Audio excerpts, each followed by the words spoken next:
Мәгълүм булганча, Татарстан Республикасы президенты каршындагы татар телен саклау һәм үстерү мәсьәләләре комиссиясының Орча, Апас, Минзәлә, Актаныш районнарында күчмә утырышлары уздырылды. Күптән түгел шундый ук киңәшмә Аксубай төбәгендә дә үткәрелде. Аксубай районыннан махсус репортаж.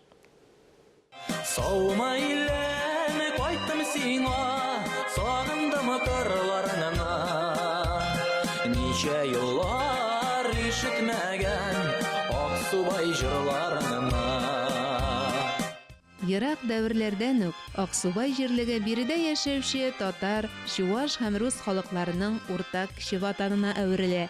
Аксубай җирлеге халкыбызга бик күп күренекле шәхесләр биргән төбәк.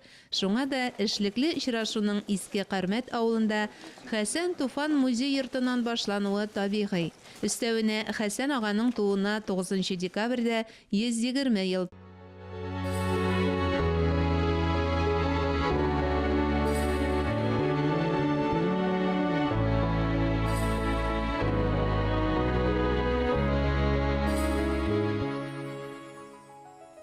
Бездә деттан тугандыр, инде ул да торгандыр. Бергә чаклар исенә төшеп, күңелләре тулгандыр. Якташ шагыйрь иҗаты белән горурланам ди кунаклар алдында чыгыш ясаган 6 сыйныф укучысы Евгения Николаева. Иске Кыязлы мәктәбеннән килгән Илфар Мөхсинов Хәсән Туфанга багышлап үзе шигырь язган. Хәсән ага дип дәшәбез, олылап та, зурлап та, биектән безгә балкыйсың, йолдыз бит син, чынлап та. Аксубайда Хәсән Туфан рухы кайда гына барсак та озатып йөрде дисәк ялгышмабыз. Әлбәттә, Хәсән Туфан белән кызыксынмаган кеше юктыр. Аның шигъриятен, аның иҗатын өйрәнмәгән кеше юктыр. Мин һәр даим үзем менә үзебездә Аглада Дагладия фильмы бар. Мин ул фильмны караган саен дулкынланам, ниндидер бер яңа хис алган кебек. Киңәшмәдә катнашучылар өчен район мәдәният йортында да Хәсән Туфан иҗатына багышланган рәсем күргәзмәсе оештырылган иде. Һәм дә гасырлар авазы дигән икенче күргәзмәбез Татарстан тарихына, Татарстаныбызның тирән тарихына багышлана. Һәм дә инде без күргәзмәгә балалар өчен ике телдә басылган китаплар күргәзмәсе алып килдек, бик күп китаплар алып килдек. Әлеге күргәзмәдә җиңүнең 75 еллыгына багышлап чигелгән 75 кулъяулыгы да бар. Алар сугыш һәм тыл ветераннарына, армиягә китүче егетләргә бүләк итеп чигелгән. Кул эшенең тагын бер онытылып барган төре белән кунакларны җирле Ак Калфак оешмасы җитәкчесе Әлфия Нурхәмәтова таныштырды. Казан татарларына гына хас булган чигү безнең Аксубай төбәк музеенда без аны яңартабыз, аны балаларга өйрәтәбез. Музеебызда атнасына 2 тапкыр остаханәләр уза. Шу остаханәләрдә инде biz балаларга һәм Ак Калфак хатын-кызлар белән бергәләшеп, шу кылак сыман чигүен эшлибез, матур итеп. Мәдәният йорты каршында эшләп килүче Аксубай егетләре гармунчылар ансамбле татар композиторы әсәрләрен бик теләп өйрәнә.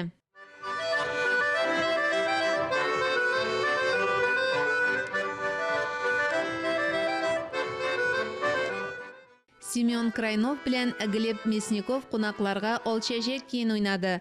Ансамбльдәге егетләрнең сәләтенә сокланган Амарат Әхмәтов аларны кат-кат уйнатты, аннары җирле һәвәскәрләр каз өмәсе йоласын күрсәтте.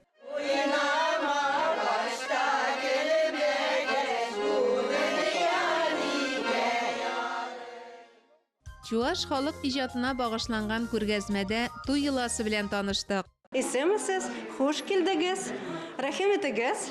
Әнә шулай каршы алды кунакларны Кече Сөнчәле авылы клубы активисты Вера Уканеева. Клуб каршында түгәрәк оештырып, чуаш җырлары тарихын өйрәнә башлаган.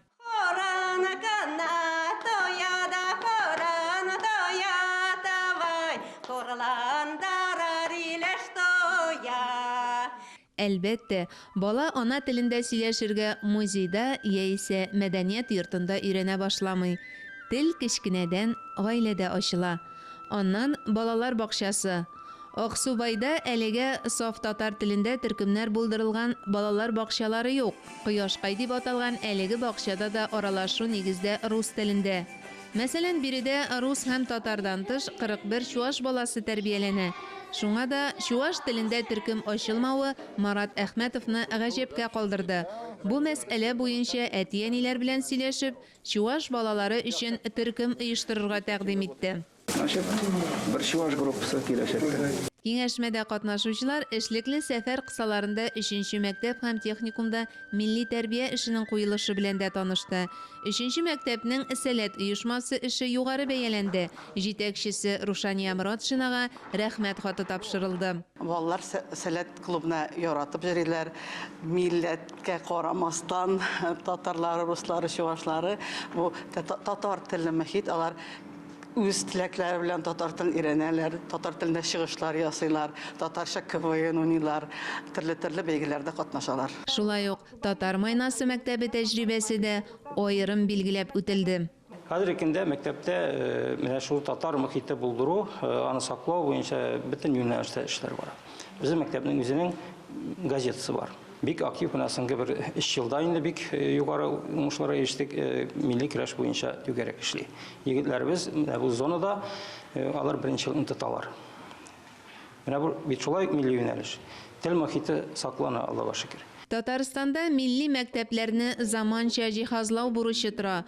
Бу хакта Марат Әхмәтов Аксубайда узган киңәшмәнең хисап өлешендә искәртте. Милли мәктәпләрдә аларның матди мөмкинлекләрен яңа инновацион методлар куллану мөмкинлекләрен арттыру буенча чаралар күрәсе бар. Анда да менә республикабызның зур компаниялары мөрәҗәгатьләргә уңай җавап бирәләр һәм алар белән дә без кайдан мәсьәләләрне чишәрбез дип уйлыйм мин. Кама Аръягы районнарының милли телләр юнәлешендәге эшләренә йомгак Аксубай районы техникумында ясалды.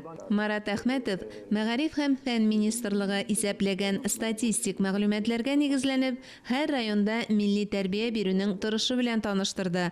Лаеш районы алдынгылар рәтендә. Бүген бик матур кашалар, 3 төрле милләт яши. Без булдык балалар бакчасында, анда дагы татар балалары, урыс балалары, чуаш балалары матур иттереп, дус итеп концерт куйдылар, сөйләштеләр, татар телендә сөйләштеләр, шигырьләрендә, рус телендә дә, чуаш телендә сөйләделәр. Onlar инде менә бүген яңа карадык культура өлкәсендә шуңа күрә зур эшләр буларын турга ярамый. Бу эшләрне безгә алып бара кирәк. Һәрбер халык үзенең туган телен, үзенең культурасын сакларга тиеш. Татар теленең язмышында кискен үзгәреш ясау бүгенгә бик авыр мәсьәлә. Кама районындагы без бүген бирегә чакырган 10 муниципаль районның вәкилләре бу безнең милләт составы белән Казан арты районнары яки Актаныш, Сарман, Мөслим кебек түгел. Биредә күп милләтле һәм рус татар гына да түгел, рус, татар, чуаш, мордва менә шундый катнаш милләтләр белән яши торган районнар биредә. Быелгы уку елында Аксубай районында 2821 укучы исәпләнә. Шуларның 369-ы тулысынча татар телендә белем һәм тәрбия ала. Килгән мен бурайга мәктәпкә күрсәтегез, каясыз татар телен укытасыз. Алып керделәр. Әйтегез, мәктәпкә давай техникумда керегез, давай мәктәпкә алып керделәр шунда. Шуннан да ул икенче хәзерләнгән нәрсә түгел, мәктәпкә алып керергә кирәк, үзен күрсәтергә кирәк. Район башлыкларга. Әле без бит башлангыч классына татар классларын укытырга дибез. Монда техникумда шундый нәрсә укытыла. Анда бит татар балаларына түгел, анда чуаш балалар да бар, урыс балалар, алар баса татар шәйрәне. Ник белмәскә, без бит Татарстанда яшибез. Ул бит татар телен белү, ул бит байлык. Менә безнең Шадрик министрыбыз бар, Шадрик экология министры. Ул бит үзе чуаш милләте булса да, татарчаны менән яхшырак белә ул. Татарчаны да белә, чуашчаны да белә, русчаны. Ул бит байлык, ул күп тел белсә. Шуның өчен эшләргә кирәк. Менә монда ул эшләнде. Бик ныклап әзерләнгәннәр Аксубайлар, аларга бик зур рәхмәт, күптән түгел менә Әлкидә. Күренә ки, бу эшкә барлык районнарда менә ниндидер бер күтәрелеш белән алынды. Алар менә үзләренең ниндидер эш нәтиҗәләрен, үзләренең уй фикерләрен күрсәтергә тырышалар. Шуңа күрә минем бик тәмәкләнәсем килә инде. Әгәр инде бу президент күләмендә күтәрелгән икән, бу эштең нинди булса нәтиҗәсе булыр дип саныйм. Чыннан да, һәрберебез һәр көн телебезне саклау, үстерү, киләчәк буынга җиткерү юнәлешендә нәрсәдер эшләп торсак, гел хәрәкәттә булсак, файдасы тими калмас.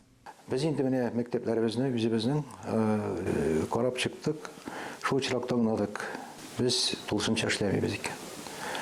Үзебезнең халыкка тиешенчә мөмкинлекне бирмибез. Үз телләрне өйрәнеп, үз телдә сөйләшер өчен без бу эшне 10нчы елда башлаган идек. Мен аталарны җыеп, беренче җыелыш безнең бик авыр булды. Анда бик тескәре сөйләүчеләр булды инде. Безгә нәрсә кирәк? Татар теле, безгә инглиз теле кирәк, безгә анда рус телен белергә кирәк. Безнең 6 сәгать укыган баланың аның шул вакытта 2 сәгать әгәр татарча укыса, вакыты калмый башка предметларга, башка тел өйрәнергә дигән ата-аналарда булды. Ну, менә 19 елда, 20 елларда андый кимрәк андый кешеләр.